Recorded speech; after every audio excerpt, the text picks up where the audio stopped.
Eto na po ang galaw ng gobyerno.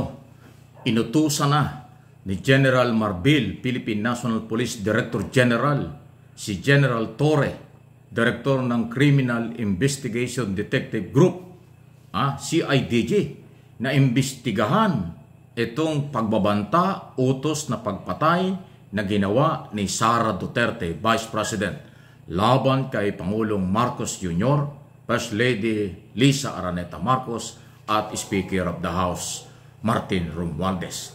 Ayon sa PNP, active threat, buhay at totoong threat ito sa buhay ng Pangulo.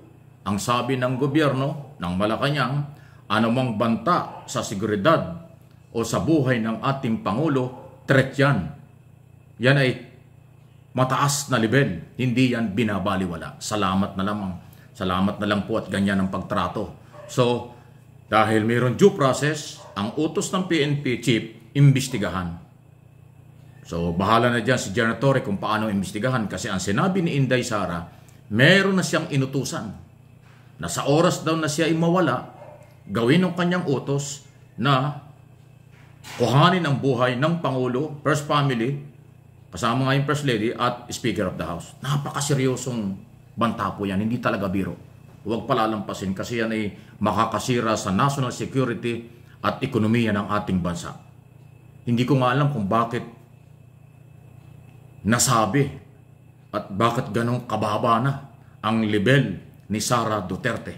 Hindi dapat nanggagaling yan. Ganyang klaseng banta at statement galing sa isang mataas na opisyal, pangalawa sa pinakamataas na opisyal ng ating bansa. Alam mo ang nagbabanta lang ng ganyan? Mga organized crime syndicate or mga may talagang masamang grupo. Walang paniniwala sa batas, walang paniniwala sa rule of law. Yan ho yung gumagawa ng ganyang banta eh. Pero siya, elected Vice President, na hindi naman siya mananalong Vice President kung hindi siya tinulungan ng mga Marcos at Marcos supporters, Marcos loyalists. Yan ang nagbigay ng maraming boto sa kanya, kaya siya nanalong Vice President. Pagkatapos yung nire-respetong President-elect dito at sa buong mundo ng international community, pinagbantaan ng buhay. So tama lang po yung galaw na ito ng PNP. Ayaw kong pangunahan kung anong anggulo ang investigasyon. Ang mahalaga, ito na yung development. May utos na ang Director General ng PNP. Okay? Mananagot si Sara Duterte rito. Sunod na balitang pag-usapan natin, nagsalita na po ang number 3 na pinakamataas na opisyal ng ating pamahalaan, Senate President Chis Escudero. Ang sabi niya, nakakalungkot at hindi katanggap-tanggap, hindi bagay sa second highest office or opisyal ng ating pamahalaan ang mga pagbabanta at pag-uutos na gawa ng masama si Pangulong Marcos at Speaker of the House. Ayon kay Chis Escudero, na isa ring abogado, hindi yan dapat pinalalampas. Hindi yan sinasabi dapat ng isang government official. Ang paalaalan ng Senate President, ang mga nasa gobyerno, maliit o malaki o anumang posisyon, elected, career o appointed sa posisyon, dapat professional, dapat maingat, dapat merong good moral, dapat merong laging pinaghuhugutan siya ng magandang halimbawa ng mamamayang Pilipino. Tama naman yan. Naniwala ako doon. Pag nasa gobyerno ka, sakripisyo. Pag nasa gobyerno ka, model ka ng kabutihan. Modelo ka ng pagsunod sa batas. Modelo ka ng magandang asal. Modelo ka bilang isang tao at opisyal ng gobyerno. Pero itong ginawa ni Vice President Sara Duterte, sabi nga ni Senador Escudero, talagang hindi katanggap-tanggap. Hindi yan dapat sinasabi ng isang abogado, isang opisyal at bilang tao kung merong malasakit sa bansa at sa mamamayang Pilipino. Tama po yan. Matindi po talaga.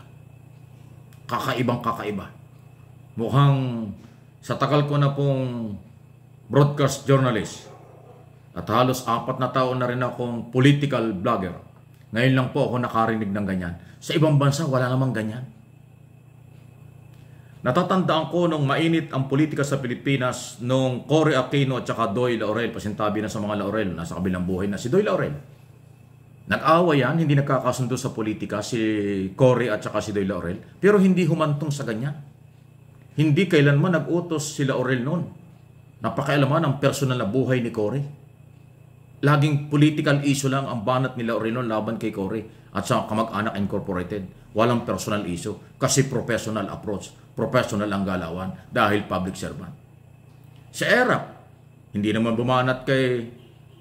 Sino ba mga naging vice president? Si Erap Estrada, si Gloria Macapagal Arroyo, Noli De Castro, Leni Robredo. Kahit sila hindi kaalyado ng kanilang Pangulo. Ang maganda lang naman ang relasyon dyan ay si Noli De Castro at si GMA. Leni Robredo, kahit na katakot-takot ang mga pambabastos na ginawa ni Duterte. Si Robredo ay pangiti-ngiti lang, hindi nagsabi ng personal, hindi bumatikos ng personal, naging professional bilang isang abogado, bilang elected vice president. Itong si Sara Duterte, malayong malayo kumpara sa ibang vice president. Malayong malayo ang pagkatao kumpara sa ibang lahi sa buong mundo na number 2 pinakamataas na opisyal ng gobyerno. Ang number 2 dapat tumutulong sa number 1. Ang number 2 dapat nagsasakripisyo at gumagawa ng paraan para sa bayan. Hindi yung siya pa ang magiging threat sa buhay ng Pangulo. Hindi yung siya pa yung nag-utos para pakialaman ang buhay ng Pangulo, First Lady at ng Speaker of the House. Hindi biro yan. Pangulo, asawa ng Pangulo, at ang number 3 na pinakamataas na opisyal ng pamahalaan ay gusto niyang kuhanin ang buhay sa magitan ng kanyang kautusan. Ito yung isang nakakabahala. Kasi ang sabi niya, sa oras daw na mamatay siya, dapat gawin ang kanyang inutusan. Paano kung halimbawa, di ba kung niyo mapapansin, sa liig niya meron siyang hiwa? Hindi nga niya may paliwanag kung bakit siya mayroong malaking peklat sa liig. Siya ba'y nagtangkang magpakamatay? Meron pa yung hiwa sa ganitong braso na ipinanakita rin. Anong ibig sabihin niya? Ibig sabihin, pag nawala siya, dahil siya ay sinadya niya yung kanyang pagkawala sa mundong ito, yung kanyang inutusan, gagalaw doon sa kanyang utos kasi sabi ron ng inutusan, yes, gagawin ko. Napakadelikado niyan. Napakadelikado niyan. Alam niyo sa ibang bansa, yung ganyang klaseng mga statement, gawin mo sa mayamang bansa, pupusasan ka, huhulihin ka, iimbestigahan ka. Dito lang sa atin, hindi nangyayari yan Yung ganyang klaseng pagbabanta, yung ganyang klaseng mga below the belt, wala sa lugar ng mga statement, meron na yung accountability. Meron na yung pananagutan kasi, tanongin nyo sa maraming abogado nakakaintindi, sa lahat ng abogado, ang pagbabanta, crime. Ang pagbabanta, may pananagutan na. Pag ginawa yung pagbabanta, is another story. Banta pa lang, crime na yan. Banta pa lang, labag sa batas yan. Kaya nga yung sa ibang bansa, pag may nagbabantang ganyan, pupuntahan, pupusasan, huhulihin, dadalhin sa presinto, iimbestigahan, ikukulong. Kasi crime na yan. Dito lang sa atin, hindi pa sila gumagalaw Kasi nga, mag-iimbestiga pa lang. Any comment, reaction sa aking mga sinabi? Ang akin po sinasabi ay aking opinion, interpretation, at aking pinaninindigan. Kasi yan ang aking paniniwala. Ang pagbabanta ay crime. Ang pagbabanta ay violation. Ang pagbabanta dapat pinapanagot na. Please like, share, and comment. Pakishare po ninyo, like po ninyo para umabot sa lahat ng Pilipino sa buong mundo ang MA Pinoy TV at saka yung isang channel natin, Mike Abe Opinions.